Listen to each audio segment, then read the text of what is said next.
big hole. Rowie, look at the big hole. Here's a great question. If you've got something that has to be done, are you prepared to do whatever it takes? And I hear that all the time. I'll do whatever it takes.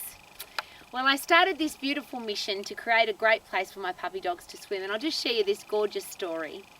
I rescue puppy dogs and I love dogs. I've got 4 dogs, 2 boys and 2 girls. My 2 girls, Louie and Giorgio, love to get in the car and they love to go to the lake, to the beach, to the river, to the water. They just love swimming and they love the car.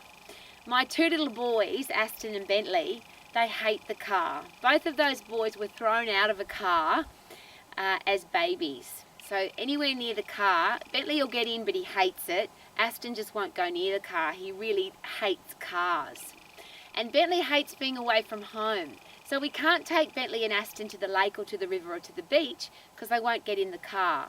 So we wanted to create this beautiful place for our kids to swim so our boys could swim at home, and obviously our girls can too. And we've got a bit of a pondle, we've got a bit of a puddle pond that the boys have swum in and they love it. But it hasn't rained for a very long time. We're in a drought in the South Island of New Zealand. It's midsummer and no rain. So we decided that we would dig a bore. And the geological said that yes, there's plenty of water underneath you. If you dig a hole, you'll find water. And if you look down this hole, there's a little bit of water. But it's not enough to make the bore work because we're in drought. I'm sharing this big long story with you because I am the person who will do whatever it takes. So I dug drains, well we dug the pond, we dug drains, we made it possible for all water coming out of the sky to go into the pond, and now we've created a bore. Now that's not working, but we're going to do whatever it takes to make the bore work, to make the dam full so the puppy dogs have got somewhere to swim. Now that's just a special thing that I'm doing for my kids. If you're a parent, I'm sure that you do want to do wonderful things for your kids, but my question is, will you do whatever it takes? So many people tell me, I'll do whatever it takes. And then the first challenge that comes along, or the first hassle, or the first bump, they fall over and stay down, or they give up. Here's a great question. If you never give up, how can you fail? Some people say to me, I'm scared of failing. But how can you fail if you never give up? So this big hole, which does have some water in it right now, when it does rain, and it will rain here, because it has rained massive amounts at times, this bore will be full, the pond will be full, my puppy dogs will be swimming, and I will have done whatever it takes for this particular mission to have happened. I'm asking you that question. Whatever your challenge is, whatever the problem, whatever the solution that you need to find, will you do whatever it takes? Not one time, not 20 times. And I'm sure you've heard the story about the gentleman that created the light bulb, and it's been suggested that Thomas Edison tried, some stories it's 10 times, 100 times, 1,000 times, 10,000 times. But let's just say it was only 10. Let's say that he only tried 10 times to create a light bulb. First of all, if you go home tonight and you put the light on, are you thankful that Thomas Edison didn't give up?